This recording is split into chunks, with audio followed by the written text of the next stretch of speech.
I call to order the Gladstone City Council work session for March 26, 2019 at 6:30 p.m. Tonight we're here for the City Council and Parks Recreation Advisory Board work plan and the City Council Liaison Report work plans. I think the only ones that we have so far are Parks and Rec and Planning Commission, unless others have come in we don't know about. There might be verbal reports. I don't know, so. Okay, so we'll just go around the room. Tammy Stemple, Mayor. Mindy Garlington. Parks Bruce Silver. Parks Board. Parks Board. Jim Wynot, staff. Jackie Betts, staff. Steve Gray, staff. Ben Misley, Parks Board Chair. Bill Preble, Parks Board. Linda Neese, City Council. Randy Ripley, City Council. Tracy Todd, City Council. Tom Merschrow, City Council. Matt Tracy, City Council. And then we have Linda Cosgrove sitting in the audience. So, and because this is a work session instead of a regular city council meeting, it's a very informal process. We'll just be talking around the table. We don't have business from the audience.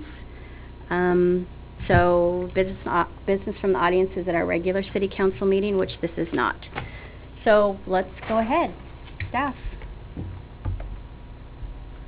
Jim, do you want me to? Yeah, so me and Ben talked earlier today, and he was going to kind of kick things off with some acknowledgments of what we've done and kind of go down with that, so we'll kick off with Ben. Yeah, I figured, you know, since we meet once a year, we can give you an update sort of over the last year, what we've done in 2018 and the early part of 2019, sort of accomplishments, successes, sort of paint the picture of the past. Jim can talk about the meeting last night and budget and whatnot, bring us into now before we sort of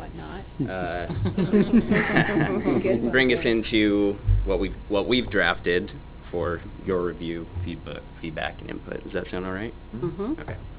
So, 2018.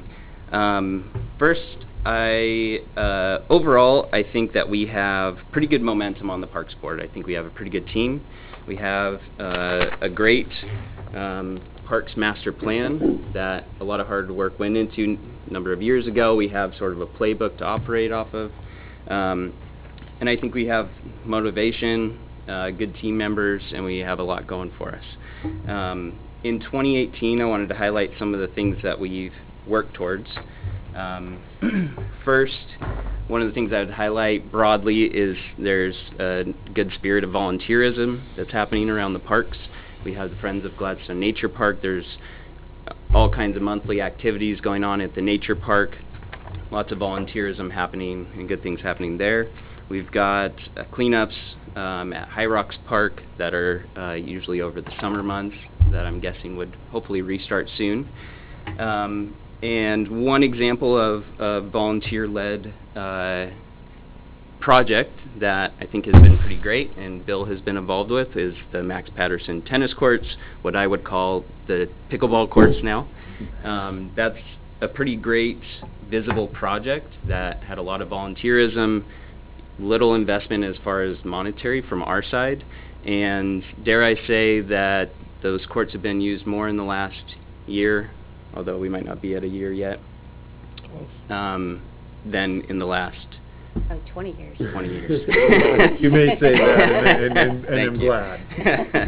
So yeah, I think that's an exciting project. It's a nice visible project for the Parks Board. Overall, at last year's meeting, I should say, we had, and over the year, we had, you know, directive instructions from council, staff, the mayor, about trying to find a sustainable path forward for the parks. So one piece that the City Council obviously was a big part of was the Parks SDCs, so we see those sort of coming in, right? So that's one piece of a funding puzzle for us. And we spent a lot of time last year researching park user fees, so not utility fees, but user fees.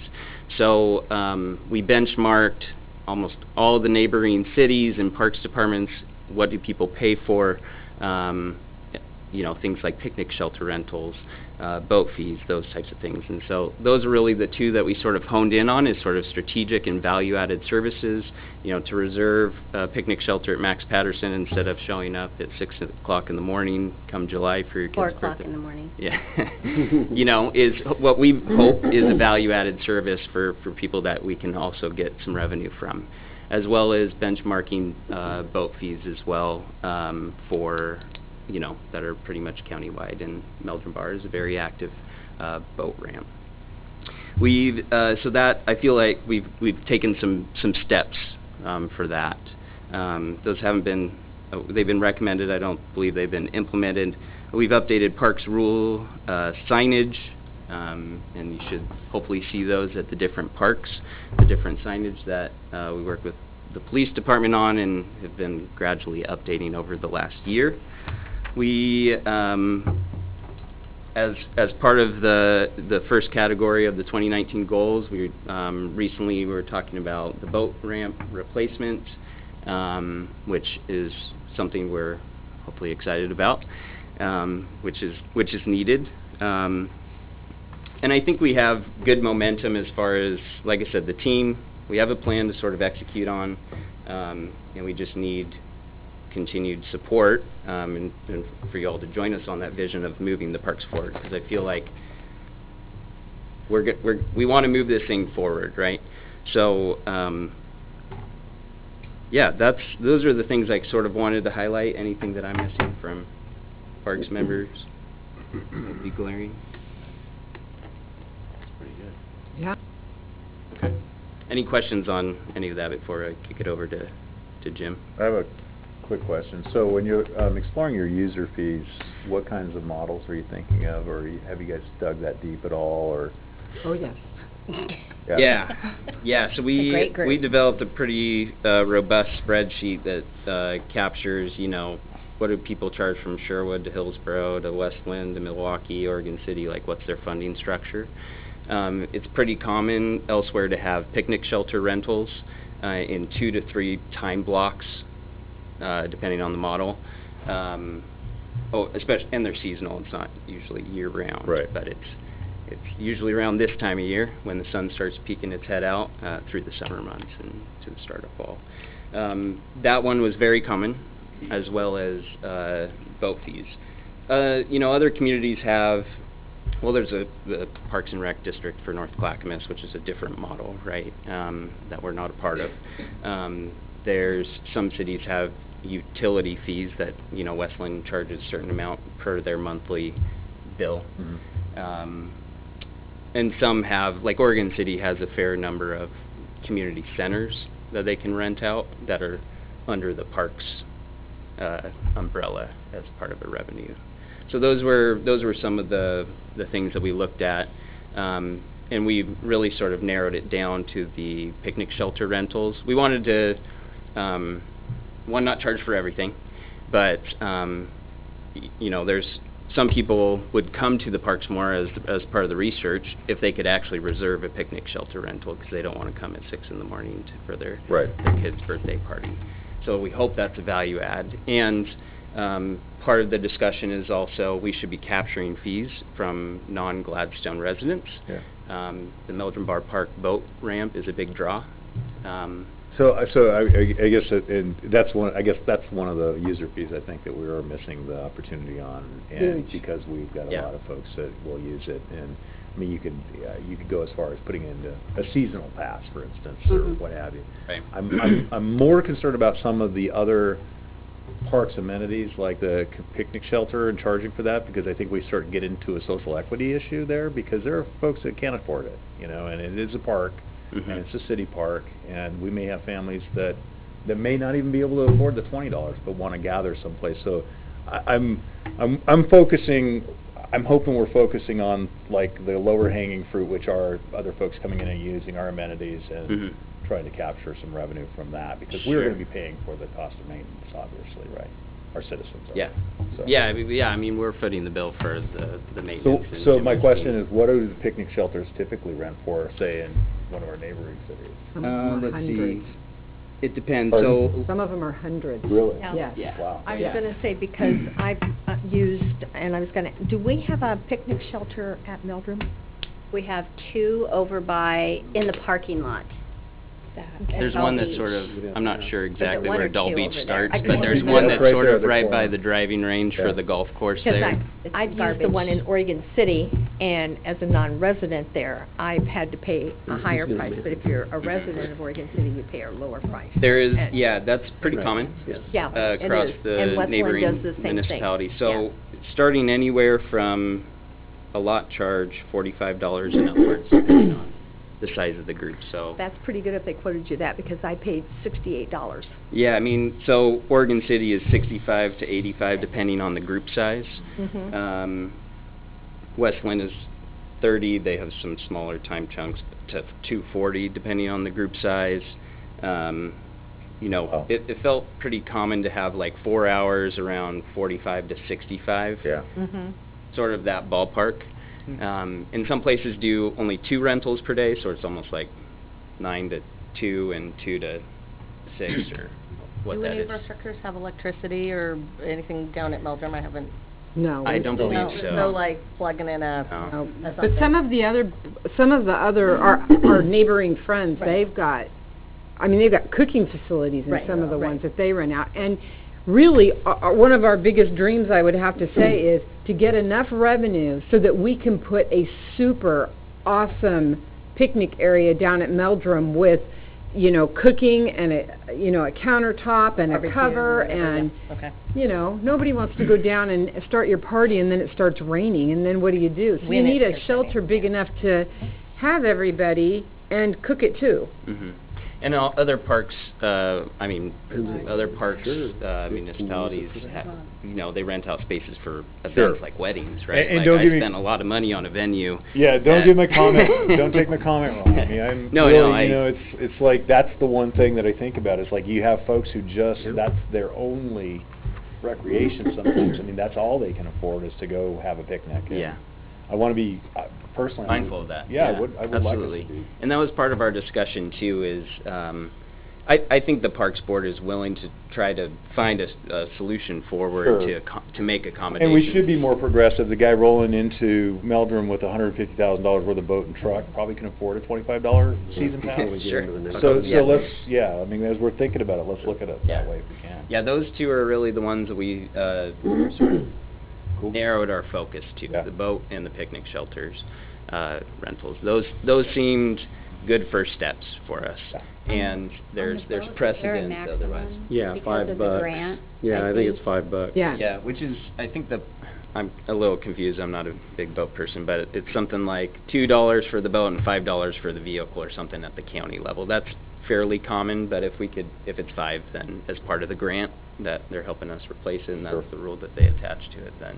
And our idea was to do a good faith box where you go in, you pay your money, and that's the parking spot you get, and or you get a ticket, one of the two. And whether we put in electronics or not, that's what it would be. And if you live in Gladstone, you simply come down to City Hall and get your tag for the summer, and you don't have to pay to park. So if you're a homeowner in Gladstone, you get a free pass for the summers. But if you're not, then you're going to help us pay for our parks and toilet paper and flushing the toilets and turning on the lights and all of that kind of stuff. So you're talking Meldrum Park. I want to make sure, and the parking Specifically spaces for there, is the- that correct? Yeah, because it's really the only one that has Just the boat. Just the boat park. Just the Okay, boat. Boat right. side, That's- not down on the bar side. It would just Or- be. No, it would be boats and cars. Down. On the beach side? Well, there's talk about that. Yeah. If you A don't, day use fee, yeah, Yeah. same thing if you're a resident. if you put a little reduced or sticker in free your and- car. Yeah, Yeah. if not, it's charged. I think it's fair. I think it's a great idea. We need money in parks. I go to county parks all the time and not a problem, you just do it. You know what I mean? It's not a big deal. I mean, Exactly. There's a lot of maintenance. We looked at the budget and how many FTEs are needed for our parks. We need to start recouping some of that money. And our family meets at Kleinline Park every summer, big family picnic every year. When we started going there, it was $2, and now it's $5, and nobody blinks an eye. Right, yeah. Nobody. You pay it, do your thing all day. Yeah, I think as long as you're providing a service that's of value, Right, right? right. I mean, Yeah. and we've tried to benchmark the neighbors, neighboring cities to Right. see what people are already paying for that they probably think of as value, and Yeah. hopefully they don't get a deal at Meldrum Bar by being free. I mean, we have parks costs that we want to things to update, right? I don't think $5 will drive them away from the boat Oh, ramp. no. Yeah, I don't think I so. agree with that. That's No, probably a I think pretty that- safe one, but when we start doing the other things, talking with our insurance broker, it also opens up the can of worms of now when you're renting something, there's a higher expectation and more liability. Yeah. And so we need to go through and make sure things are safe, let's say. We may have to do some upgrades. For example, like the baseball, there's no foul ball nets. They went down a while back, we never replaced them. Well, we kind of fall under that umbrella of recreational immunity. But when we start charging, the game changes a little bit. So there's a lot of things that need to be looked into, and that's the part where the last conversation we had, staff was going to go research some of this stuff, but staff doesn't have the time. So what does that involve? How do you, it's kind of like the devil's in the details. How do we staff to start taking these reservations and enforcing? Is that something PD will do? And these are just some things I'm just thinking off the top of my head. I haven't looked into it yet. Maybe we need to bring in a professional that has set this up for other cities and stuff. And what is it going to take to do this? I don't even know what to say. How much staff do we need to reserve these things? Can we absorb it? Or The online, some of the park systems Right. I've used, we've done it Right. online, and it was great, and everything was kind of set up for you, and you didn't have we had limited Right. interaction. Right, and how does that get set up? And I just, that's not my area of expertise, I don't know, and so we would need to look into that and kind of research it, and that's the last we met with Parks Board, that was kind of the direction. It was kind of, okay, you guys did all this homework, and now we're going to figure out what's it going to take to move to the next step, and that's the piece that hasn't been done yet. So who does the ballparks? Who you may maintaining them? No, who reserves all the ball, I mean, like says, okay, we're gonna have this tournament, oh, Yes. sorry, you can't play Tammy this does that weekend. downstairs, Oh. yes. Yeah. And it's not even done to the full capacity of what's in our master fee schedule because we have issues down there and we gotta be careful about starting to charge too much, so they're not even, it's almost charging just enough to cover the cost of scheduling, let's say. Mm-hmm. So But it's she not collects the fees and everything already, so we already have something in place. Adding 2 picnic shelters to that Right. whole package, would Well, that be overwhelming? I wouldn't think so, if that's all we're doing, but now we're talking the boat docks and how do you Different police that system, yeah. and that's probably where the real money's gonna be, I'm guessing, after Yeah. seeing that place on the weekends a couple times. Well, I know that there would be people that would turn their nose up and say, I'm not blah, blah, I'm not paying for that, blah, Mhm. blah, blah. Okay, Right. that's fine, but I think for the most part, people are honest. Right. And they would pay it. And I think if you just stuck that machine out there, you would be surprised. If we could just get the machine out there, you'd be really surprised at how many people would just pay it. And bottom line is, we don't collect any money talking about it. Right. Sorry. Well, that's true. And then going back to our original conversation a while back is, we need to front this. The city's gonna have to front to do this stuff and then get the money versus, I don't even know what it's gonna take to put this machine in, or a computer program to manage Right. it. I don't know, I don't know, that could be, we put $5,000 and we're running. I don't know if it's that simple, or is it way bigger than that? I don't know. Is this a battery operated machine that sits down there and spits out tickets?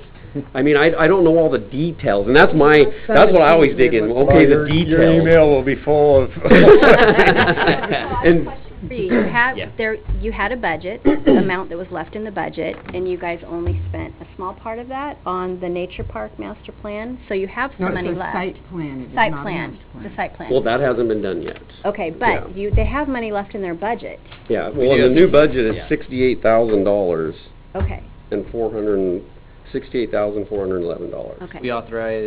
We voted to authorize some funds for a nature park site plan. Right, and I think that was it, wasn't And it? no, the boat And- dock. Yeah, so we The- were able to do, we The needed to match. put some, 10,000 if I'm not mistaken, Yeah, Right. 10,000 to for that. show that we would. And then the contribute some 5,000 to funds. do the contractual part to get that going, that we agreed to at last. Okay. We did some pickleball stuff, that was very minimal, $3,500 or something like that. So what's left to pull out of that So $68,000? what's in next Full year's updates at budget is Milgram. $68,411. That's Okay. part of it. I think it was Okay. 7,000. So we just electrical have to updates. find a machine under $68,400.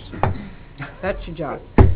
I think we that's can do it. possible. So yeah, I think we're at a point where, it's gonna take some research, to say, this is what it's gonna take to start charging for Right. boat fees, and what's the system, and that's sort of where we're at.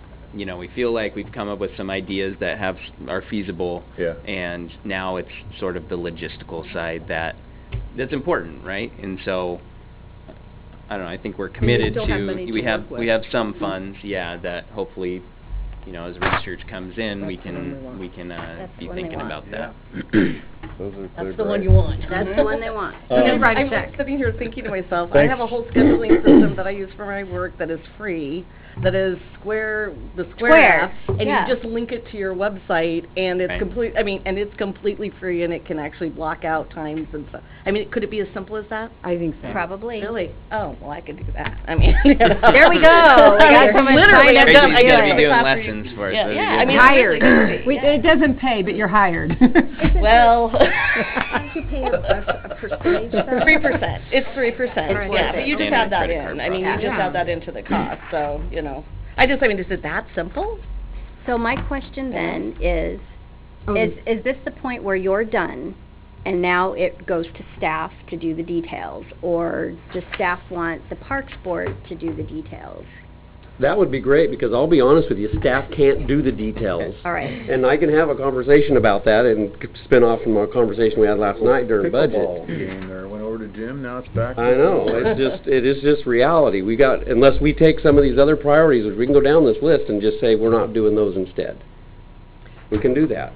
There's only so much The staff Parks time. Board are Yeah. research fools. We're Okay, here there to you help. go. Go for it. We do our homework. We Clean seriously do. Excel spreadsheet. The other thing that we did talk about, just to piggyback a little tiny bit on the Gladstone people not paying, is we talked about funding a sticker of some sort that like got mailed in your water. Everybody that had a water bill got a sticker for a car in their household, and be careful which car you put it on, and that's your free park sticker for the year, kind of thing. Okay. So if you were down at Meldrum, I mean, some of us probably aren't anymore, but back in the days, we were there every weekend, you know, if not during the week with the kids playing ball. So it would pay for itself. So now you're talking about beyond the boat, you're talking about everybody that goes into the park? Yeah. Yeah, everybody that Okay. lives in Gladstone would get And a do you free remember some of the sticker. feedback from some of the people we had in the audience during then? It's like, hey, wait a minute, I got my grandma that's coming to watch her kids play. And I mean, I'm just reminding some of the Right. Season pass. Well, and there you go. But those are just some of the things that you guys heard, what I recall is you were kind of backing away from that and kind of focusing on the boats. But What we motioned and voted on was the fees, in particular Right. at Meldrum, Right. and then the picnic shelter. Yeah. Right. So that's it for Right. Right. That was what We wouldn't give free boat passes to Gladstone people, no? No, I wouldn't. No, never mind. I wouldn't think They so. could pay. I'm sorry. I mean, Counselor Neese. Maybe I have a discount, I don't question. know. I want to go back to this for a minute. What, kind of give us an idea cost-wise of what this would cost to do? I can't remember. Yeah, I was gonna look at one, it's a business that makes those, I think they're up in the, Seattle area. And, Road trip. Yeah, road trip. And yeah, I just didn't get around to doing that. So I'll say, if staff can't do the research, I think the board is or the advisory board is more than happy to do that. Mm-hmm. But the caveat would be, if we come up with the answers, I think there needs to be action taken Yep. and not stuffed away somewhere. Right. Because I just believe that. Well, if the action's going to take resources, that's where the council comes into play. Good. Yeah. All right. Yeah. Yeah, I think you have willing participants in this. I mean, I don't think anybody wants to say no to Going some to of sit these. on it, does it sound like it? We need to start getting revenue, Right. and we're not going To to do it if offset. these aren't installed, if we're not collecting the money. All right. Well, you guys are an amazing group. I know there's more to cover, but I just want you guys to know I've been so excited to be part of this Parks group. They are so on top of things and so excited about their mission, their vision. It's wonderful. Thank you. It's a fun group to be a part of, yeah. Yeah, it's great. Yeah, it's nice to see a young person, too, you know, I don't know, Tracy, or... That's where you- All right, so I'm done, so continue. Well, thank you, Bruce, I appreciate So- it. I'm almost 50, but yeah.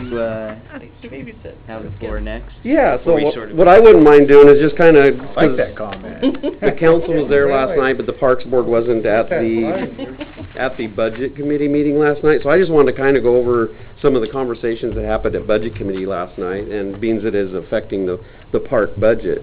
The park budget, as you all know, is part of the general fund, and that happens to be the fund that is the most dire, let's say, or hurting the most, and so the council and Budget Committee had some tough decisions to make on what they fund and what they don't fund. So what city did is we put together a budget in the general fund that was basically a status quo, and that was kind of becoming a common theme last night, and they probably got tired of hearing the status quo.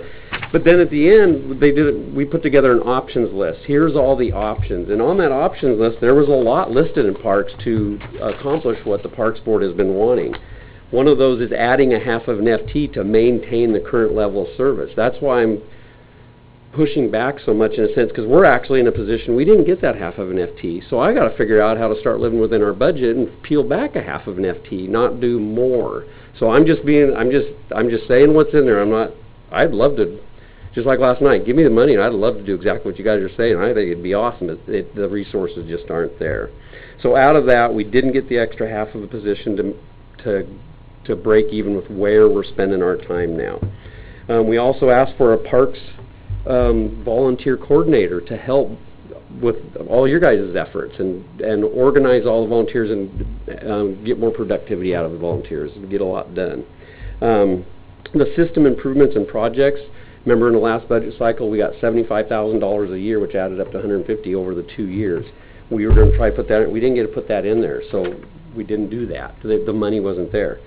So that's the parks piece. All those lists on the option came up to over $800,000, and the city had $100,000 to work with. That's the decision that the Budget Committee had to work with last night. So that's kind of, I just don't want to be a wet blanket, but I'm just kind of where the city is in its general fund. Because we compete with the fire, the police, administration, and parks is part of that too. So yes, the $840,000 were additional options if we wanted to try to improve the services that we're currently providing.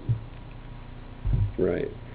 So what was decided out of that, amongst staff recommended and the Budget Committee agreed, is with that, out of all that options list, we decided to put on a full-time IT person because the city does not have that.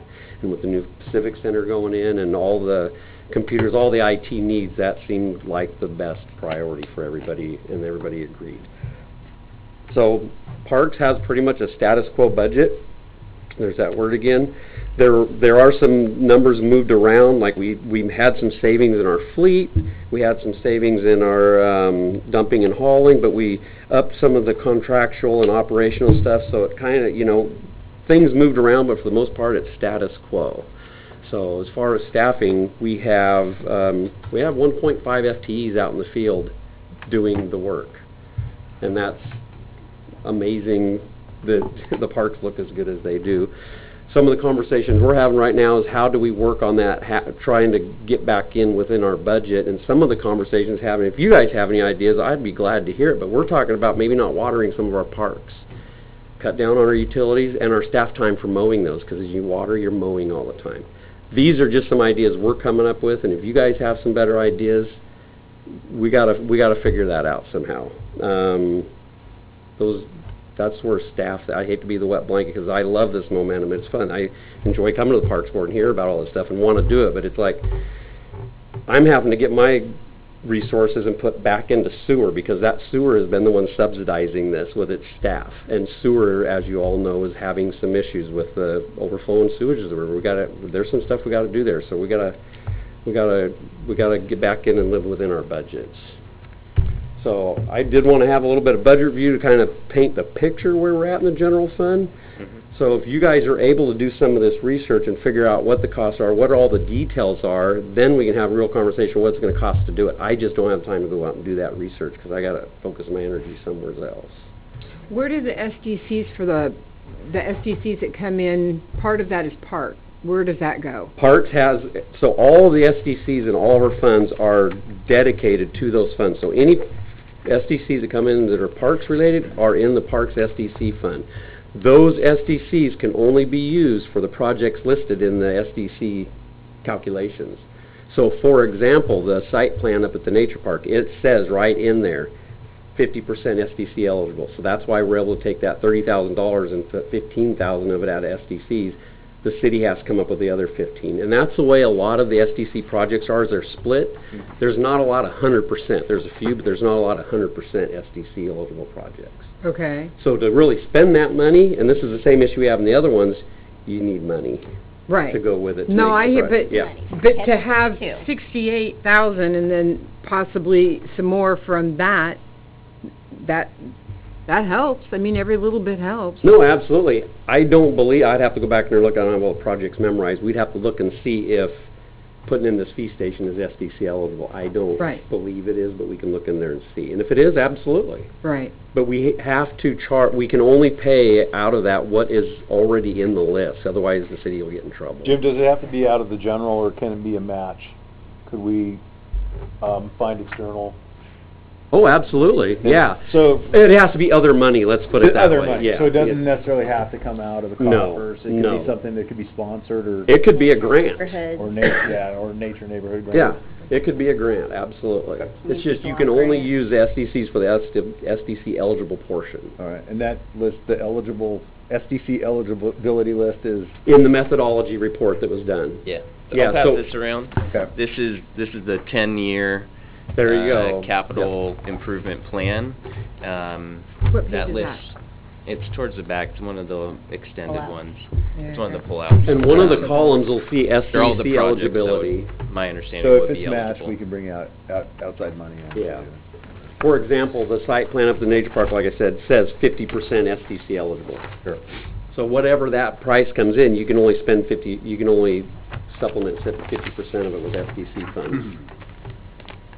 I wish Gary Barth was still at Clackamas County, because he was really pushing funding Meldrum Bar more, because he thought that was a diamond in the rough for Clackamas Who was? County. Gary Barth. It's a great park. It is, and It's a good 80% part. of the That's users, based on some unofficial study, let's say, 80% of the users aren't even Gladstone residents. It's a lot That's of huge. revenue. Quick question, how's the erosion? How is the what? The erosion, Oh, down on Doll Beach? is it gone? I haven't been down there recently. Steve actually could probably speak to that. Well, we lost about 8 to 12 feet this year, this fall, because of the way the weather patterns get the velocities in the Clackamas moving before the Willamette. Now we're getting backwater from the Willamette due to the Columbia rising, so we won't have those fast currents for the rest of the season. Okay, so it just slows But it the down. undercutting, is that, Yes, and that undercutting is there, it is real, but last year it's during the backwaters, what the old fishermen called it. That's when the Columbia has the Willamette backed up. The Clackamas can't get any velocity because it's a pond clear up to what used to be the trolley bridge here. So even if we do have heavy rainfalls and a lot of snow melt, we probably won't experience a lot more erosion this So the season. confluence slows down. Yeah, and then, yes, last year it just kind of moderated through that, so there might have been some sloughing of that sand bank and stuff, but unfortunately, by looking at the historic pictures and stuff, I think we've lost almost 50 yards of the sandy real estate there, and we're within, well, actually 20 paces, 20 of my foot lengths from the willows that, Wow. used to be used for Yeah. shade only, and you had all of that other real estate for users, so. Then I did a little more research on that, and back to the other projects they did, Clackamas River Basin Council did upstream. They had a picture from 1936, and that was a major gravel mine. So all of the native rock and stuff that was there was basically peeled out of there, and then in 56 it shows pictures of them just using it for a dump site, and that's why that ground is eroding so quick, because it's basically just all the unwooded fill that Yeah, it's they never been couldn't. compact, it's not naturally compacted, it's not native Right, soil. correct, or Yeah. that, in that layer, that should be coarse river run, that's Right. what's consistent with the rest of the park and everything else. You got 8-10 feet of silt, and then you start with fine river rock, and then it gets coarser as you go down, but it's not consistent there, and I was just really surprised to see that was a quarry, and a large area was mined out, and that's why we're suffering that drastic erosion. And how far up the river is that? Where is that you're speaking of, the mine? or where the mine is? Well, it was right there at the Oh. mouth, and they used Okay. what appeared to be the dragline technology, so they had different tail holds on the Oregon City Oh, side. okay. So they went all the way to the point of Clackamas Bar and probably took 5 points, according to the pictures I seen.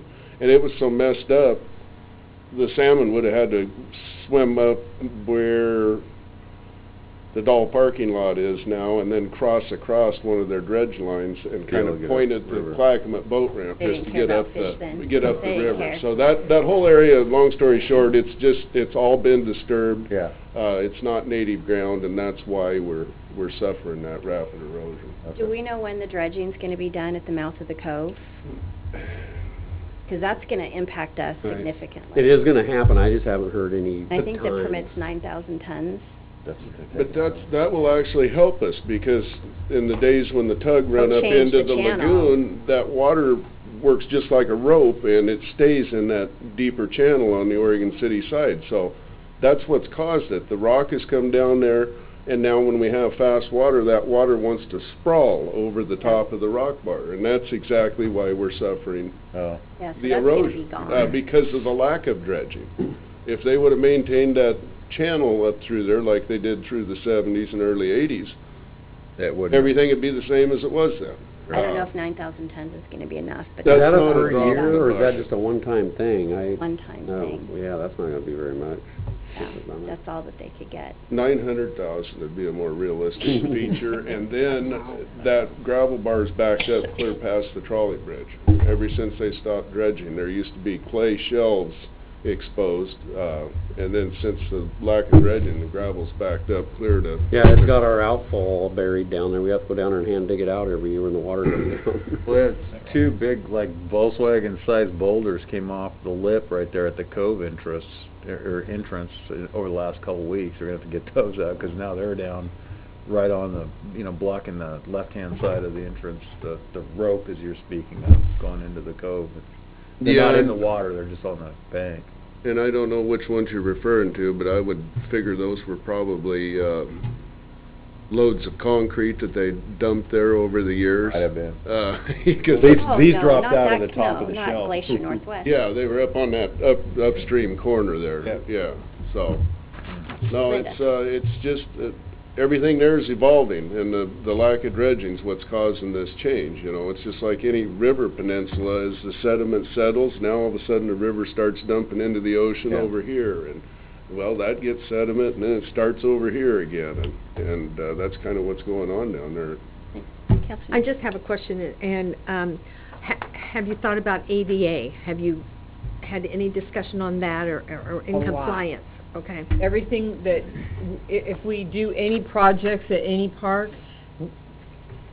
I'm not to sound disrespectful to anyone, but you have to make it ADA compliant. Right. But by doing that, we can also get money. Well, that's what I was thinking. That's the reason why I was asking, because if you do So- that, you could, Yeah. that could help you. So, some of the different places that we can get bathroom money from, that's a biggie. Bathroom, little shelter, Yes. nice toilet, that kind of thing. As long as you match, sometimes you can get, even if we had to ask for $10,000 from Mhm. 2 or 3 different entities, Right. that beats nothing. Yeah. I mean, that's still a lot of zeros we don't have to come up with. So. And Exactly. on that project list, you probably saw ADA accessible picnic tables, paying attention, I was ADA looking. accessible Yeah. trails. It's pretty common through the parks, right, is as funding priority is listed in here. Well, we kind of already dived into it, but the work plan, you guys are already talking about that. We can go down the list and...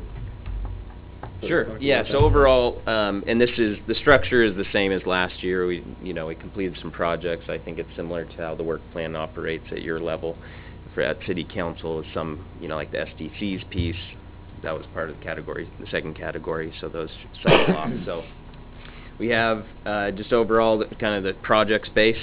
We have funding in second category, and then sort of like what's the long-term planning on what makes this engine tick for the parks, whether that's volunteering, marketing, foundational things like a site plan at the nature park. How do we pave the path for future programming or investment, right? So maybe we can just sort of go down the list, Mhm. and then you can chime in, Jim, Sure. with your thoughts. And go from there? Yep. Yeah? Okay. So, number one, we've got, the first category is continue to facilitate and implement projects, short-term projects. So the first is the boat dock replacement, which is at Meldrum.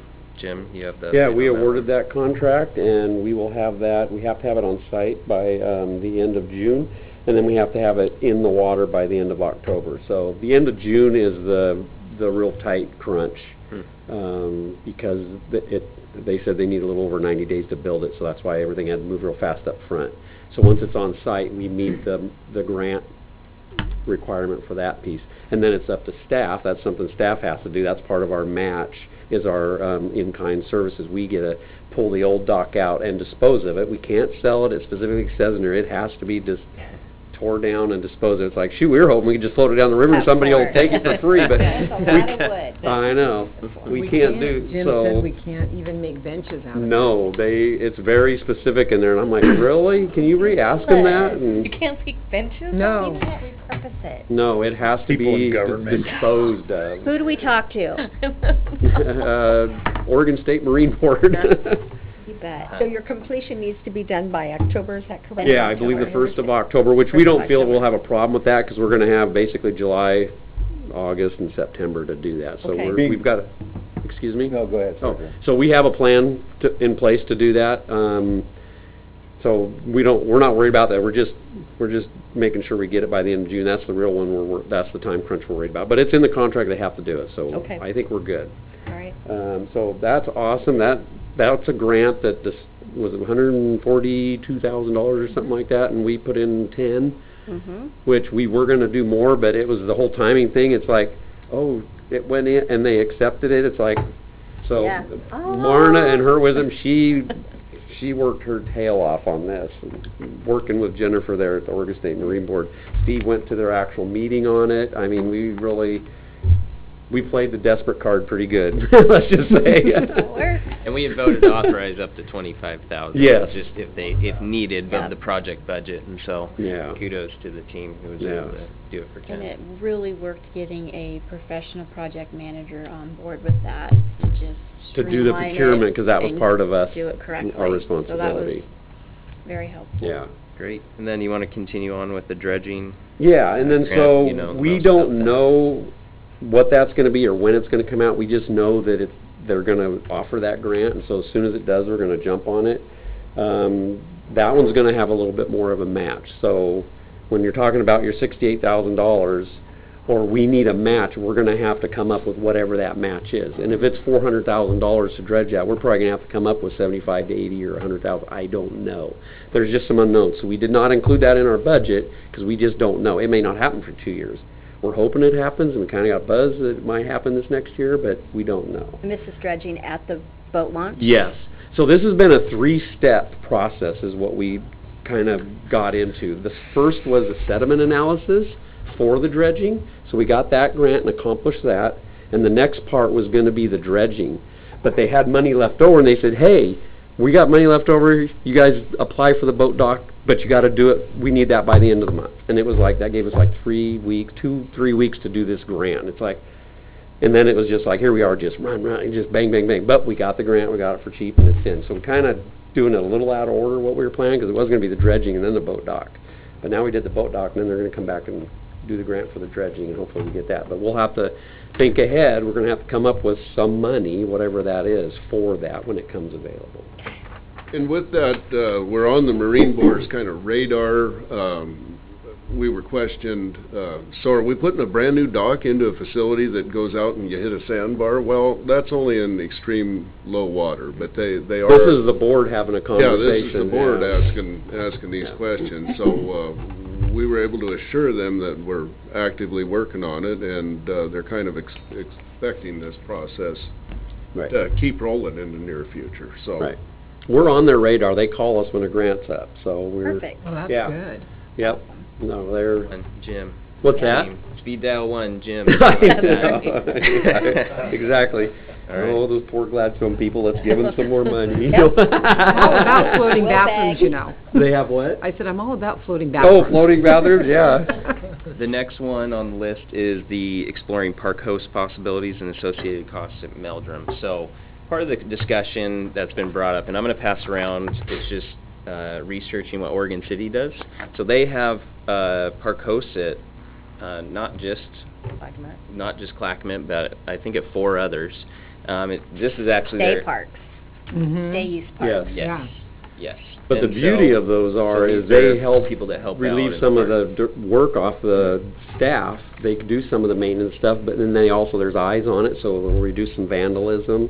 I mean, there's some good benefit there, but again, we need to figure out exactly what we need to do that. We need to put a site down there. Let's plumb it. Let's do. The pull-out right by the bathrooms. Right. The downside with down there is all we have is a septic. The chances of us getting a septic in is no, so we're gonna have to pump sewer. So, or Right next to the bathroom. we have, they're on a septic, but we're gonna be and it's not set up to dump. Septics, you need a special septic for doing just big dumps and stuff, so the way our code reads, we're not. That's gonna translate well over audio. Okay. Sorry, I like effects, no. So I think, you know, as I personally think about projects we can fund, I think about, that's one of the areas of priorities is can we invest in projects that help reduce the burden on staff, right? So like this could be one of those projects that does that. As well as Meldrum is huge, right? And there's people coming in all the time, and if we're actually need to collect fees, say for a boat fee, this is a person that might be able to help with that, or, you know, just a presence there for vandalism, you know, to deter vandalism, things like that. So that's been part of the conversation.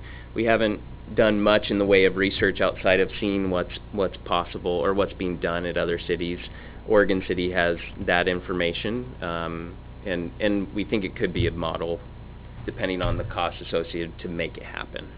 If I'm not mistaken, in Oregon City, and it's not at all the parks, but there's a couple of them, they have like a parks manager that lives on the site, and they have a mobile home, and they oversee the park and make sure that everything is and especially if they're renting it or using the facilities, and they oversee it and make sure that it's clean when they leave, that everything is picked up. And there is a fee involved, but there's a parks manager right there. Yeah, I think that's your park host, and they actually supply them an RV spot, and they get to live there for free as part of their payment. So it is a really good deal. Yeah, it's it just, is. We need to do that. I mean, there's some upfront installation and figuring out the process, you know, how all that works, but our Meldrum Bar Park is big enough we could probably have two during the summer. True. I mean, you could explore the value, Jim. You know, you're talking about septic and things. You know, if somebody in this situation were like in a fifth wheel and you were up there along where the, you know, near Reinerson, right there in that area, up on the top right? level, yes. You can, I mean, we could end up paying portable septic charges, right? And you've got power up there. I mean, so no, there are ways around it. We could have a tank, I mean, their tank pumped. Yeah, or instead of us putting in a you know, a house or a cabin.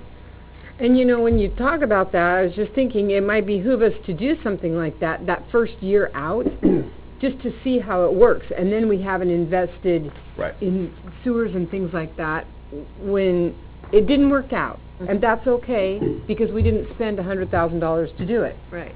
Good idea. Yep. Write that one down. Snowbirds really, they look for the yeah. opportunity And those are to cute. see that, you know, they're limited incomes, but they want to come up, you know, maybe visit the family during the summer, blah, blah, Yeah, blah. Oregon City has it figured out. If we were going to do it, we would follow their model. I mean, they have a waiting list of people that want to get on this. Yeah, exactly. Columbia County had the same thing. I mean, they had hosts in all their parks, and it was fantastic because I think they gave a small, you know, paid a small wage, maybe it was minimum wage or a little above, and then they had free rent. Sure. There were some cool places, so people were lining up to want to, you know, live there. So, yeah, I mean, no, it's a very spend your day in a viable park, option. you say hi to people, you see dogs, you wave at kids. You empty the trash cans, clean the toilets, Right, and you wipe. do. Call the police when there's activity. Exactly. My ex does. He plays pickleball 3 hours every day. The rest of it, he's camp hosting. My in-laws did it for 10 years. Absolutely perfect. Well, I don't know about that, but Skills kind of, he likes that life. That's number 3, or, well, I guess this is 2 of this one. The last one on the list is community partner single events that maintain citizen involvement. So 4th of July. Sure. Yeah, I mean, a lot of what we talk about are physical parks, right? But as part of the master plan, they also talk about programming. So, like, what programming is happening for the citizens of Gladstone, right? So, maybe one way is to partner with the volunteer groups that are already doing good work, like Arbor Day or things like, there's a number of things. I saw a St. Patrick's Fun Run going on. That'd be fun to see something like that here. Yeah. Not too far It was away. very fun. Yeah, I mean, there's activity that's going on. So how can we have that community involvement and to help with some of the programming side of things? So that's kind of the thought about that. But yeah, 4th of July event, and I remember going to those growing up, and We could do that. Yeah. So the second category, I'll keep moving on, is the identify sustainable revenue sources and plan a structured implementation to start collecting that. So what was on the list last year was the SDCs that cycled off. We had, research and implement park user fees, so we've had some discussion about that. The next one is really sort of, I know I personally need to better understand what's the cost recovery model that's currently being charged for, tournaments or things like that. And that's part of the discussion of like, well, do we need to put baseball nets up in order to charge for rental of spaces? So those are kind of the two that we've got in this category. I think that's great. Grants. Do our just regular youth sports like Gladstone and soccer and stuff, do they pay a certain amount, and is that different than what like a tournament of outside? Yes, they have different structures. I want to say like that one, if I don't know, $10 rings a bell or something. It's something real minimal. It's just paying for the staff time to organize it. It's not. It doesn't recover our costs for all of the maintenance out in the field. But it is a difference. It's a different. It is level there of is a difference. Okay. Yeah. And part of the baseball fields need lined and things like that. So there's conversation of like, well, who can do that and who. And when our kids played art, we did it. We were out there on Saturday. They don't anymore. Yeah, that's part of it. I was going to say, because when Westland, what's the name of that? I've forgotten the name of the park at the end of Willamette Drive. What's that one down there? Willamette Park? Yes. One on the Tualatin and No, Willamette not there? that one. The one further down as you're coming in from Tualatin. Yeah, it's on Tualatin River, right? Yeah. And the parents help with that. And they, when you were talking about mowing and everything, they go out and mow it. They lay it out, and we never had to mow. We just had they have a big riding lawnmower. One of the parents. And they still do some of that. Yeah. They do some of the lines. They do. I mean, it's a hodgepodge of this group will do this and that group will do that type of thing. But they keep it cleaned up, and it always looks nice. And they have a lot of tournaments there all summer long. That thing's like an artificial turf. So who comes up with an idea of what we need to add in order to increase our fees so we can actually break even? Honestly, we need to put some staff on and we can do some of this stuff.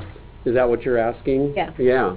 If we, like what we proposed in the budget, if we could add that staff, we would be all over it. That half of an FT to maintain where we're at, so we don't have to maybe not water the yards or whatever. And then that volunteer coordinator, I see that person, that position being the one that would go out and make this stuff happen, do the research.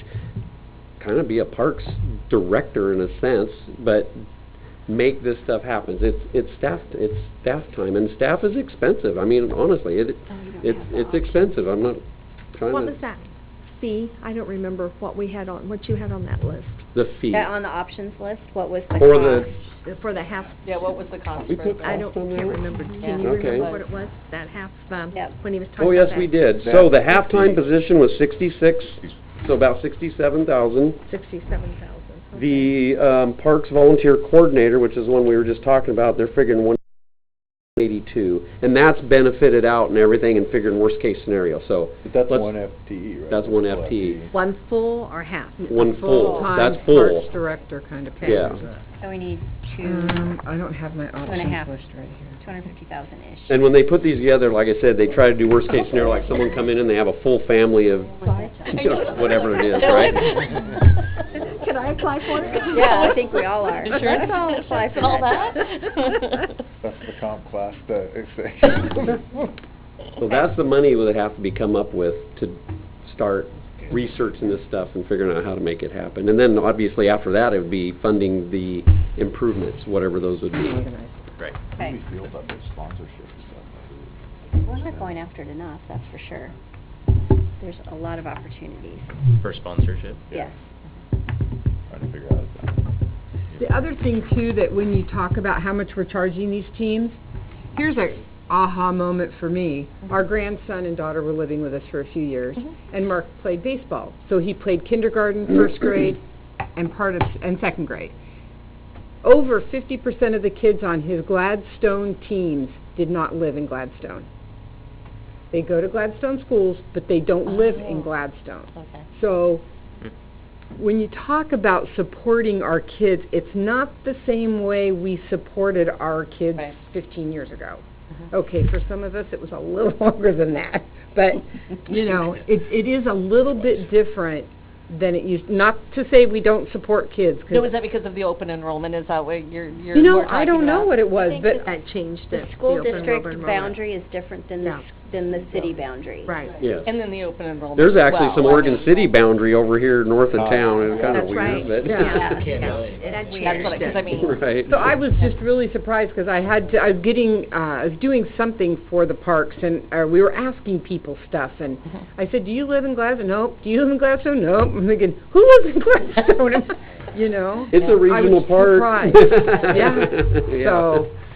All right. So I feel like we've taken some steps, right? We talked about SDCs, user fees. They're not silver bullets, but they're a piece of the puzzle, and so, you know, we need the money for staffing, we need the money for projects to, you know, there's a lot of projects that are listed here and to make it happen. So, you know, that's where we are as far as the funding and what we've outlined in the second category. The last category is creating systems to lay the foundation for future programming. Let's just go through. One was, you know, completing a site plan for the Gladstone Nature Park to inform efficient capital fund spending. So this was something that, gosh, we talked about it last meeting, very recently, as far as Couple meetings ago, motioning maybe. for funds to be spent towards it. So, you know, as we think about projects, we think about possibilities of like a park host. How does that reduce the burden on staff, right? So that's, I would hope, is a good investment. Are there ways to open the door for revenue generation in terms of projects? And then there's also, this one would probably fall into investments that might help us attract future funds, right? So what we hear is, to be really competitive for something like a nature neighborhoods, you know, having a site plan that really lays it out, and we can pay 50% and using SDC fees, so it's not coming straight out of our project budget. That's, you know, those are also things that we're considering because, not to mention, you know, trying to coordinate with what you've brought up as far as like a water tank or something. We need to have sort of a coordinated plan with the city as far as how do we capture the great volunteerism going on up there, have a good plan moving forward that's coordinated with the city and the city needs. So that's been part of the discussion as far as that first one. And you need it in order to get bathrooms, to get grants for bathrooms, you need a site plan. And bathrooms is a common thing that Yep. comes up at our Every meeting. our meetings. Yeah, I think it's a running agenda topic. Bathrooms. Jim, any? Yeah, and just on that note, the Parks Board, that was the other thing that came out of that, is the Parks Board agreed to pay for up through this year for the portable toilets out of that fund, and then you'll see one of the contractual and professional services went up a bit to absorb that, and we'll be able to have a ADA portable bathroom up there in this budget. So that's in there. So bathrooms will be taken care of, not a permanent one though, but something. So that is in the budget. You'll see that number went up a little bit, figuring about close to $4,500 for a year up there, so. That will be wonderful. Yeah. It's $4,500 for a year? Yeah, it runs about $350 a month for an ADA, and being that it's the Okay. only bathroom up there, we kinda gotta go ADA. Yeah. So if we had multiple, we could do one ADA and some smaller ones, but, so the ADAs are more expensive. And that's servicing 3 times a week, if I'm not mistaken, whatever we're doing at all of our other parks, Okay. that's the service level we're putting on it. Yeah. You So weren't if- gonna run it a year, though. I thought it was gonna be...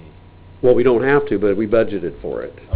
Yeah. So if you Because put that's it- what, that was the impression I got anyways. People that we use need- the park all year Yeah, round. right. Yeah. We don't have to, we can Absolutely pull it, do. but that's, you know. Originally, we were talking seasonal. Yeah, That's April what I to recall. September, October, something like that. So if you only put one bathroom up at like the playground park up at the top of the hill, you would have to have an ADA up there because it was a single bathroom? Technically, yeah. Oh, I And it didn't has to be realize that. Okay. accessible, and it can't be out in the back corner behind the oak tree, you know, type of thing. Accessible. Yeah, it's Oh, accessible okay. as possible, yeah. All right, got it. But if you were at Meldrum and the main restrooms are ADA, then Yeah. you could add single portables that were not ADA, because we are providing one that is ADA, so Okay. that's how that would work. And, Yeah. you know, if you needed them for additional in a big event or something, so.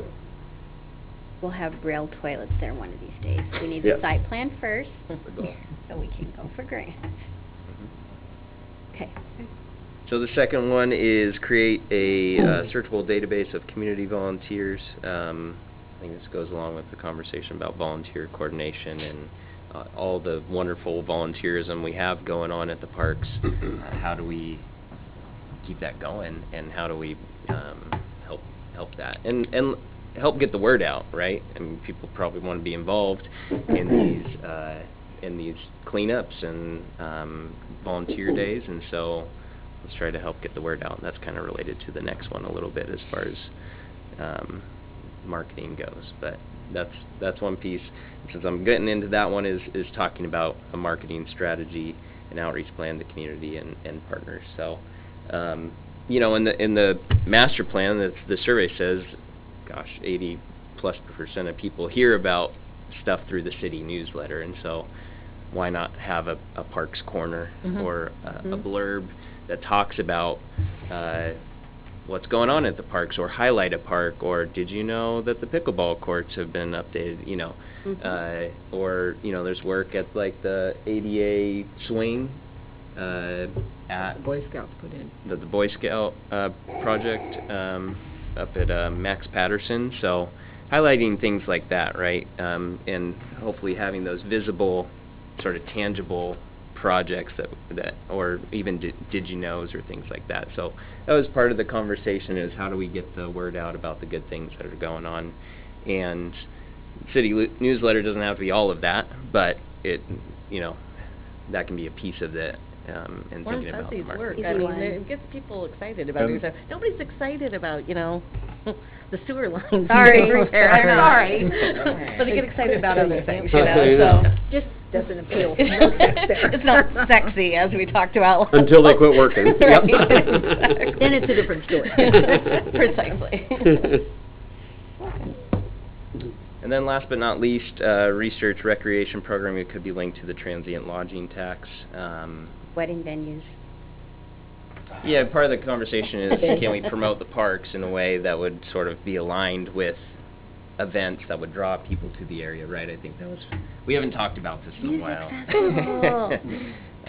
But that's kind of more on the programming side, right, as far as draws for people to come to the area, perhaps. Any thoughts on that, Jackie? That's very great. It's consistent with, in this next biennium, that the city's going to initiate a tourism plan that recognizes that, and I think that the consultant or whoever we bring on board to do that should be working with the Parks Board so we can implement both of those into it, because ultimately it can also help with item 2 at the top, as we're thinking, forward thinking on how we can just promote our parks and tourism, and that might fall into it as well. So yes, I think number 4 is a very good goal for the Parks Board. Yeah, it's something that we haven't talked about too much in the last year, but, you know, we wanted to carry it forward and talk about it for it. You know, and as part of the project, some of the things that are listed is the rivers. They, you know, they highlight such an opportunity from the Clackamas, from the Willamette as a draw, and so how can we how we use that, you know, as a draw, even more so. I guess before we get into discussing park maintenance issues, it'd probably be helpful to pause and pose questions to you as far as, what do you think? Is there anything that's missing? Does this make sense?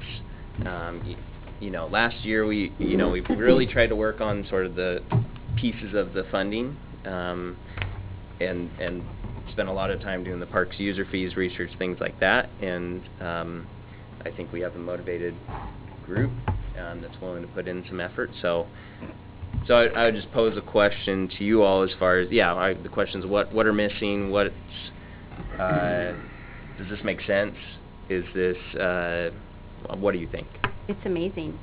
When I first started getting involved with parks, which was 6 years ago, all they discussed was, do we need to put new bark dust here? And, I mean, just simple little things like that. You guys are knocking it out of the park. This is awesome. Thanks, Sammy. Yeah, there seems like a lot of passion involved with it, and it's like, it's contagious, because I'm like, oh, well, you know, your brain's sort of going on some stuff. That's what we want. Yeah, I mean... Yeah, it's visioning. It's yeah. wonderful. It's the good stuff, you know what Yeah. I mean? It's the stuff that really makes it more, you know, makes Gladstone in a lot of ways, and I think we need to work on that. You know, sort of retaining that and building on it, so I'm excited about it. I think you've done your homework well, and you're realistic in your numbers. You're trying to keep those in perspective, and I was impressed with that. Great. Thanks, Linda. Thanks, Tracy. Any big projects like this really requires a plan to get it going and having detail, and that's what you put together. It's what you need. You've done a super job, it looks like to me. You know, there may be errors, but there always is someplace. You'll have to figure out how to get out of them at that point, but Sure. Oh, can you guys think of anything that needs to be added to this list? I think this is, I think this that- is yeah. good. Yeah. Yeah, I would, because you know the same thing. You get to the point where you overtask and then you start to lose the focus on some of these things. I think two things. One thing is I think you guys are approaching this in a very excellent manner. Cost recovery, business plan, marketing plans, those things. I like hearing that, Ben, because I think that means to me that you're looking at it from a business model perspective. That's important. We need to be able to answer to folks who are going to ask us questions about it. Yeah. That's fantastic, and I really appreciate it. The other thing I would say is, like, you know, in the community, when the pickleball courts came to reality and to fruition, there were people who didn't have the exposure, and so they didn't have an idea about what that really was or what it meant. Some, right? Not all, by any means. I like how you're laying this out so that you're kind of putting the explanations out front, right? So if we're going to talk about user fees and we're going to talk about some of these things, you guys are discussing it, like, in the plan, and I think that's going to be really important, right. Going forward with any of these things. And I got involved in the great pickleball lockout of 2019 and went down there to just see if the lock was on the gate. You saw that, huh? And the court was packed, and there were people standing around waiting. And I just thought to myself, you know, I don't know the game, but obviously people enjoy it, right? Yeah. That's what we want, right? You don't want the old 50-year-old tennis court sitting there. Bill, to your point, I think that was part of your Even pitch. a tennis court anymore. It Right, was right. Flower garden, basically. So what a success, Garden. and capitalize on those successes as you go forward. That's part of your marketing and your business plan, right? Mhm. You capitalize on what the business did prior to your next venture and so forth. So I think it's fantastic. I think you're just handling this perfectly. Great. Yeah, I feel like we've got good momentum, right? Yeah, so you how do. we carry that forward? How do we take visible projects that are success, like pickleball courts, Right. and hopefully more and more, right? So how do we take that forward to execute on the plan and this, you know, with those things in mind? Bill, how many people are using the pickleball courts on a weekly average? Well, it just depends on the weather. Oh, Like, right. as we speak, when we got here today, there was 2 courts being played as we were starting. I stopped in and talked to them. Just, I put together a program now that people can get on there and just say, does anybody want to go play? So it could be any time during the day. It used to be a schedule.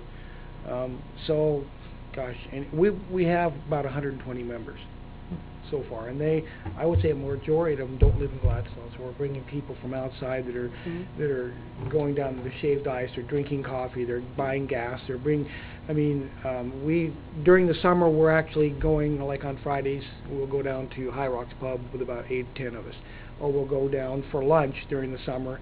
So it's been really good, but I'd say during the summer it could be anywhere from 10 to 40 people on the court during a weekday, and they're all coming down here. And they're the friendliest people.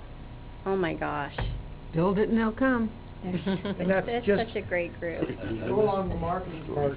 We're having and this is, you may not know about this because this goes with our festival.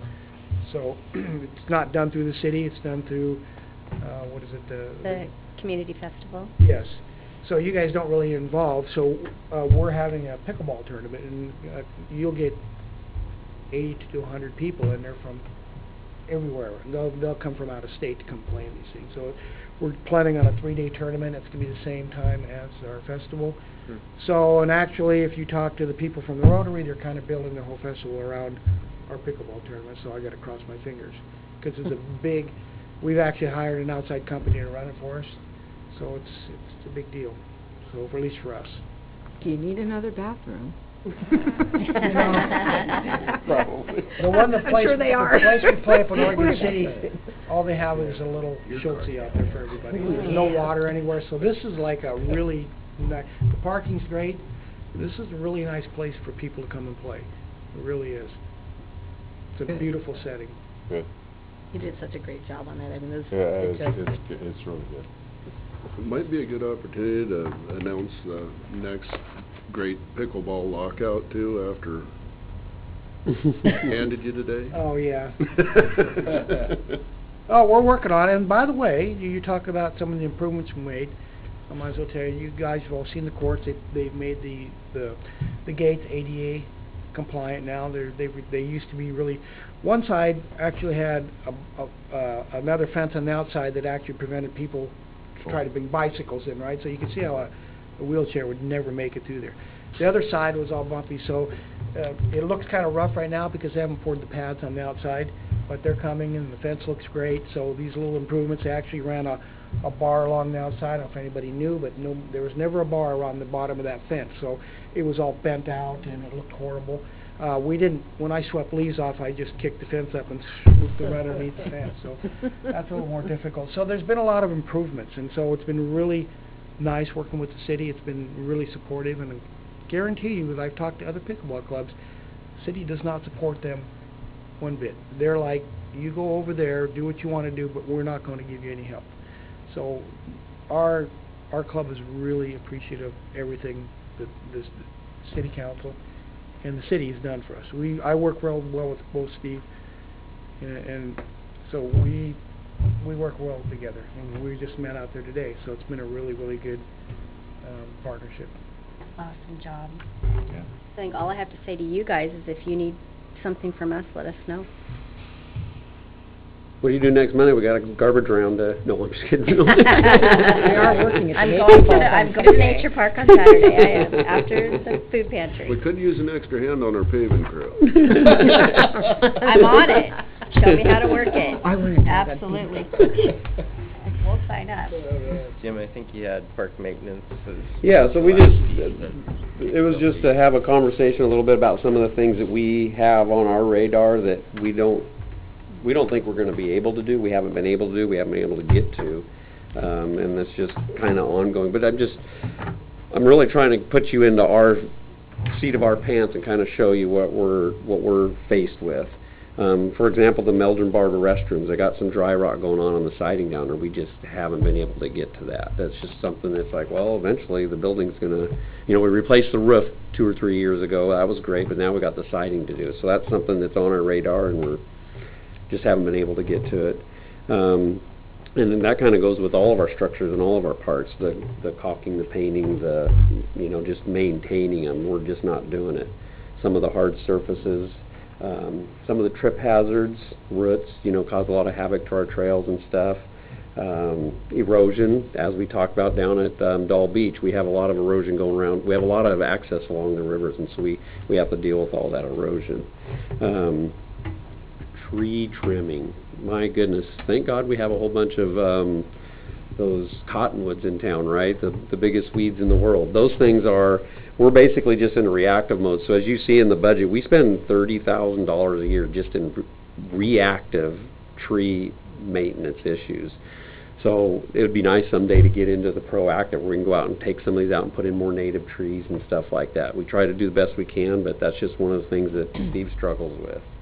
And we talked about those foul ball nets down at Meldrum. Those are, we're trying to get a cost to see what it'd even take to replace those, and we're running into all kinds of, well, those poles aren't structurally and engineered to hold them for wind load and all that stuff, and we're just like, nothing's easy. So we're just, we're trying to do this moving forward and take care of some of these things, but we just haven't been able to. And with this budget, we're probably going to have to just punt on some of these and, not get to them. So here I am. I'm the I should quit talking because it's just the wet blanket thing, but it's the reality. Yeah. This is where we're at. Of course it is. Yeah. So I have a question for you.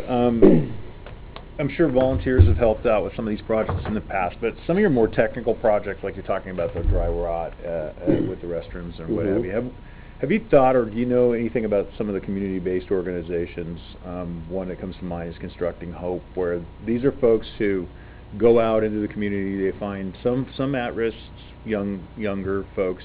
They bring them in. They teach them a trade. They have a workshop. They teach them a trade. They teach them how to be carpenters. They teach them some early, low-level carpentry, and then they advance them. And they go out and they seek out projects with a lot of public agencies, so that they can go out and get the experience. Right. So it ends up being maybe a crew of 2 or 3 people, well supervised by one of your staff or your crew, and they're basically replacing, facets and soffits, right, and doing some of that work. And they get the experience in the field. They get somebody like you guys, public works professionals, overseeing their work. They get that exposure. I've worked with them. Yeah. And they're really good folks, and they're really, in fact, we actually, Metro hired a young lady who was going on, she was going to go on to an electrician's apprenticeship, but that didn't work out for her. She came back to work for us, but she was working in their construction shop, and they're just fantastic folks to work with, and they're very eager to learn. I mean, to me, it's like if we're talking about labor for stuff like that, where you could get a day with 4 or 5 folks, and the next thing you know, it's done, and it's been cost of materials, and maybe half a day for staff. Clackamas Community College, you talk to them, because they have a program like that, and they look for that to partner with. Our high school has a construction tech program that was just started last year. Okay, there you go. I mean, any of these organizations where they're just looking for the experience. I mean, the thing about it, the thing about what you guys are going to do for them is you're giving them the introduction. Right. And they're there, and they're around the equipment, and they're around you guys. Right. I think it just would be a fantastic way to work. And they become seasonal workers, aren't right. you? Yeah. Less aggressive. You may end up picking up some fairly highly skilled folks. So, and I'd look at all of that with an open mind. We've had some great success with the county work crews. I'm thinking it's $340 a day, but they come with equipment, gas, everything, and we're getting from a minimum of, don't quote me on this, 5 or 6 to a dozen to 15 guys for that $342 a day. Wow. And they can, I mean, it's like I give them, I go out with the leader and I go, God, this area here, and I'm just, oh my God, no problem. He calls me at noon, we need something else. And I mean, we're talking projects that'd kill 2 FTEs over a week. So there's value in that. And like I say, I'd look at any of that with an open mind. The problem is our stuff is so, we might have 3 days of carpentry, and then that's it for a while. Right. So. Which is why I was suggesting the CBOs, because then that's how you work out that deal with them, is you get them in there for 3 days worth of carpentry. They get the skills that they're getting the additional skills that they need, and they move on to another project. And then you call them again and say, hey, we're going to re-roof this thing now. Do you want to send 3 of your guys down? We'll come in and re-roof it.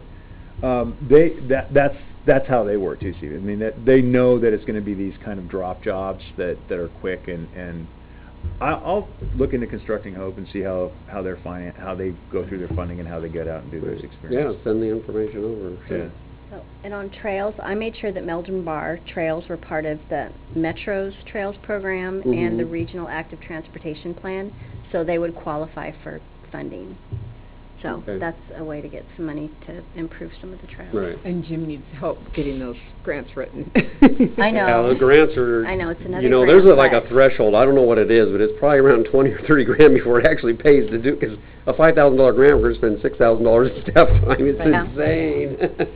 Yeah. Or But those if we ones that can you group ask a them for bunch money and you together. don't know how much you're gonna get, and if you don't get that $5,000 or $6,000, you just blew a lot of staff time. Yeah. Can I ask a question that just was on my mind? Sure. The white split rail fences over, right by the river, Yep. right? Are those like on the list for being like pressure washed throughout the year? or We try to whatever? do it annually. Yep. Okay. But we're in Oregon, and it's like, Well, I was just more thinking that I it think would be a somebody's, fun like, project for secretively like my planting group of moss friends out there, to say, but- we'll do this section, Right. and try and get another group to do another section, do another section. Right. You know, does it take a long time, or is it I not think really it's a problem for you guys? when we can get seasonals on board, that's what we typically try to use seasonals work for, is the bark Okay, dusting okay. and the pressure washing, and send them out with full time or something, but, yeah, I think we got to it last year with our seasonals, but seasonals are getting really difficult to find. Nobody wants to work. I don't know, or there's just We too have a much too landscaping many business, jobs I out there. totally know, Yeah, I mean, no, there's it's, unemployment rates. or they really come low. on and it's like, boy, I have to work, I'm done. I'll volunteer to pressure wash, Yeah. though. I love the I know, that's pressure why I was wash. like, I sort of like pressure wash. Yeah. I was like, I Too. could get my whole little like group of Oh, yeah, friends you that put love some doing tunes stuff. on and Yeah. just, Yeah. Rather be fishing. Got $5? Jackie, I don't know if you or Jim can answer this. So where do we sit with regard to some of the features that we have at our parks, like liability, and I'm thinking specifically of the bike park that has the... Oh, my God. Whoop That's piece. terrifying. I can answer that to some extent, and actually Steve might have a little more background because he's been here longer, but it's under a recreational immunity thing. 'Cause we're not sanctioning it, we're not building it, we're not Charging a fee. charging the fee, and there you go with the fee thing. So that fee thing does trigger some things, and we would have to get with our insurance, WCS, and find out, okay, if we start charging, because when I had that conversations with that and the RC cars, for example, it's like, RC cars probably not a lot of liability, but it's the same kind of scenario. But they're out there digging and the issue I had down there is there's all this erosion going into the river. Yeah, and it's that like, was the other thing I was going to say, is that So- there's a lot of erosion. she's just like, when you start charging, let's talk. You know, it was kind of one of those things. So we're kind of in this recreational immunity is going to kick in and save our butt. There was 2 or 3 years that was their lawsuit going on, and that finally got settled, so we're good there. But if we start charging, it is going to trigger, I don't know what. It's going to trigger some Something. improvements. Yeah, no, It's gonna it be will. something, yeah. Yeah. Okay. Okay. Any Anything other else on maintenance? parks? That's kind of it. I mean, we have the ongoing stuff, you know, but those are just some ones that popped out that, yeah, we'd really like to get to these, but we didn't get to it this year, and it's just, you know, we do these priority lists. Every time somebody says, hey, this is wrong with the park, we try to prioritize, and then we keep shuffling around, and we never get off the top 3 items, you know, type of a thing. So we're doing the best we can, and those are just some of the things that we just can't get to.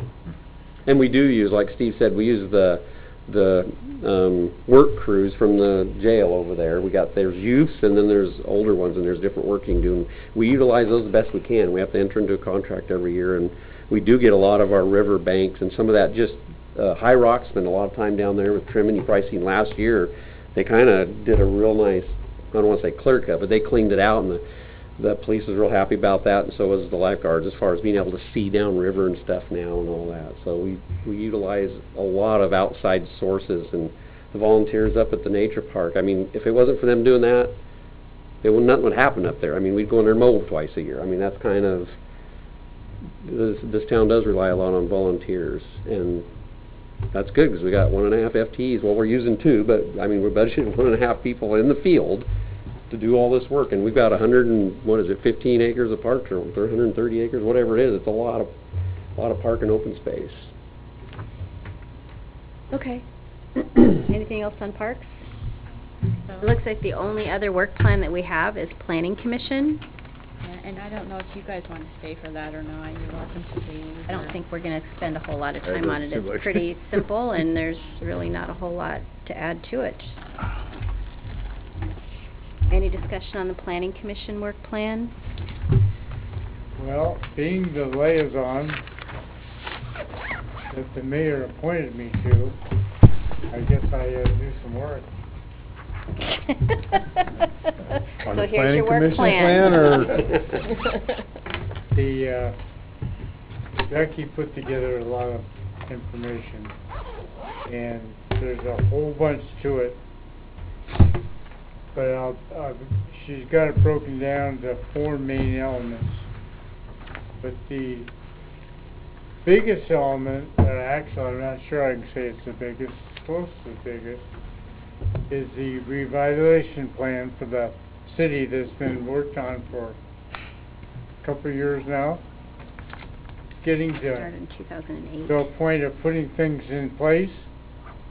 And the Civic Center is one of those big spots.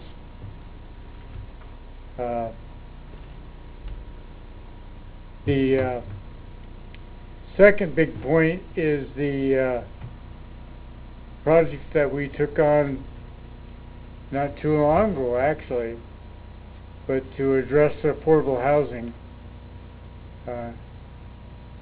That's a huge project. I'm not sure we understand the magnitude of it at this point, but the Planning Commission is going to have to deal with that as it comes along with the pieces.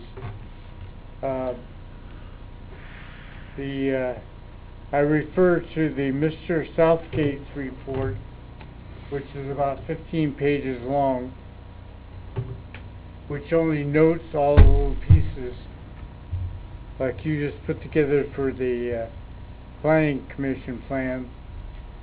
There is 15 pages of little bullets of all the things that need to be completed. And that's a big part that the Planning Commission is going to have to deal with. To accomplish those things, they need a little bit of help, I think, in the land use training for the planning commissioners. And they also added one piece. They've had a few issues, the Planning Commission has had a few issues. We currently have our design review codes. We give them a year. Somebody's got a project, they have a year to in fact accomplish their plan. And lo and behold, I'm not sure what the reasoning is totally, but they come to the end of the year and they say, oh, gee whiz, we haven't quite got there yet. So now we'd like to extend the plan, of which they can't with the current code, so they end up having to start all over again. And so the Planning Commission is recommending to review that and see if they want to extend it and make it a 2-year priority or whatever. They've got to review it first. The county's gone to 3 years because it's the holdup is county planning and permitting and pre-application meetings and post-application meetings, so that's been a big holdup. There's all kinds of reasons for it. Yeah. Some of it is because they didn't do anything in the first place until it was too late. And as the Parks Board has found that there's a heck of a lot of work in there, and so you got to start early to be done by the end of the year to even have a plan. So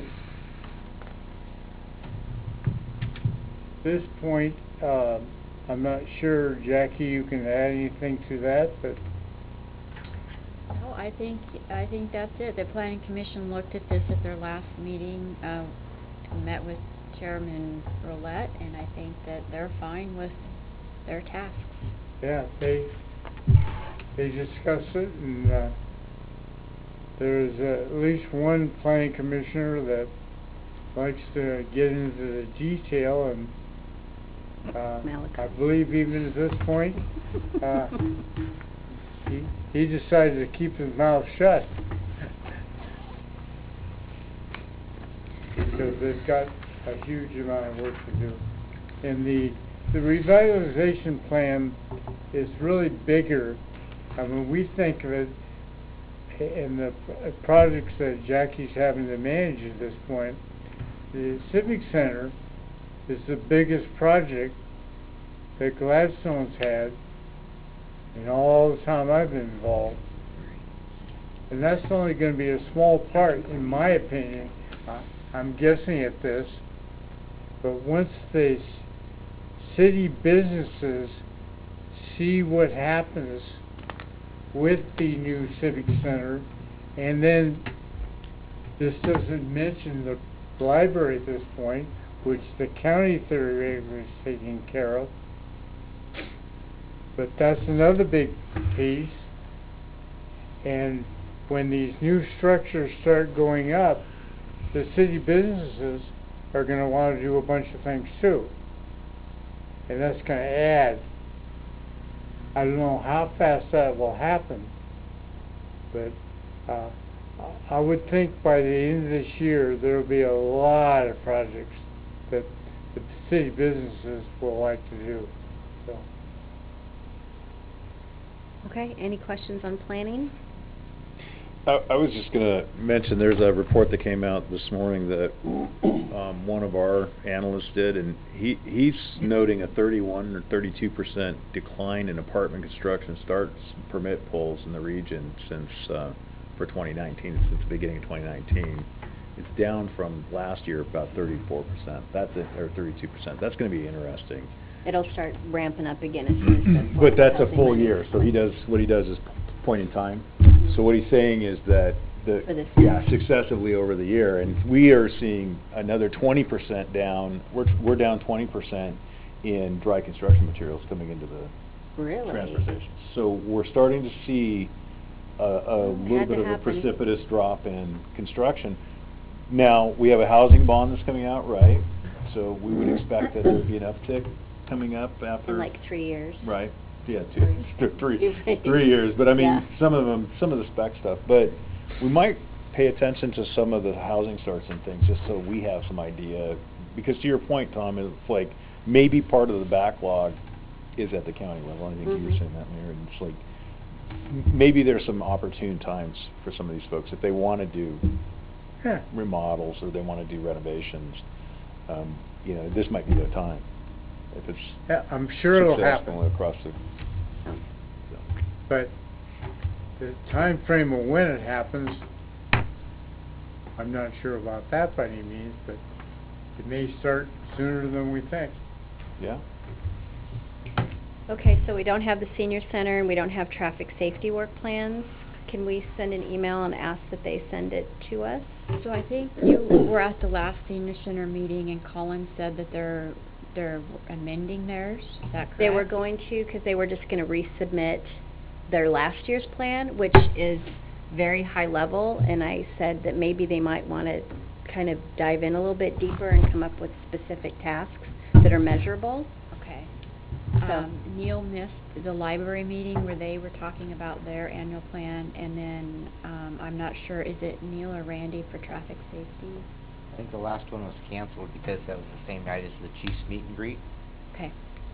So yeah, we can bring that back to just a regular council meeting and in the packet of information and business carried forward. Okay, that would be good. One of the things that we talked about at the senior center, and you couldn't be there because of your husband, so I kind of popped in, was that the first of the year is probably not a reasonable time for them to come up with work plans, because January is when we appoint new people. So they need a little bit more time to get their feet wet and kind of figure out what the scope is of their jobs. So we had talked about maybe aligning the work plans with our budget cycle, where maybe we need those in June instead of at the first of the year. So that gives them 6 months-ish Yeah. to spend time and come up with a real work plan instead of, my mission is a happy world, that we need something a little bit more specific than that. So. Can I pipe in on that just a little bit? When we originally talked about this, the reason why we came up with the first of the year so we can put their request in the budget if it was approved. in the budget. That was how we got there, but we can change it, I'm just... Well, then maybe it's just going to be... Right. Well, the other change we also made was that every committee was supposed to have one of these with the council, and we said that's not realistic to do 7 committee meetings. So you guys had a very healthy agenda. We wanted you to have that discussion with the council, but then the other liaisons are supposed to just bring back, like Tom did for Planning Commission tonight, to discuss that, so. Okay. So we can discuss it later, but the discussion was, the beginning of the year, these people, a lot of them don't even know what it means to be on traffic safety or planning, and they don't know what their goals should be, so. Okay. All right. Would someone like to adjourn? I want to move to adjourn. I'll second. Motion was made by Councilor Tracy, seconded by Councilor Neesaw. Any will discussion? third. All those in favor? Aye. Aye. Meeting adjourned, 8:06 Gentlemen PM. and ladies. Hey, Jim.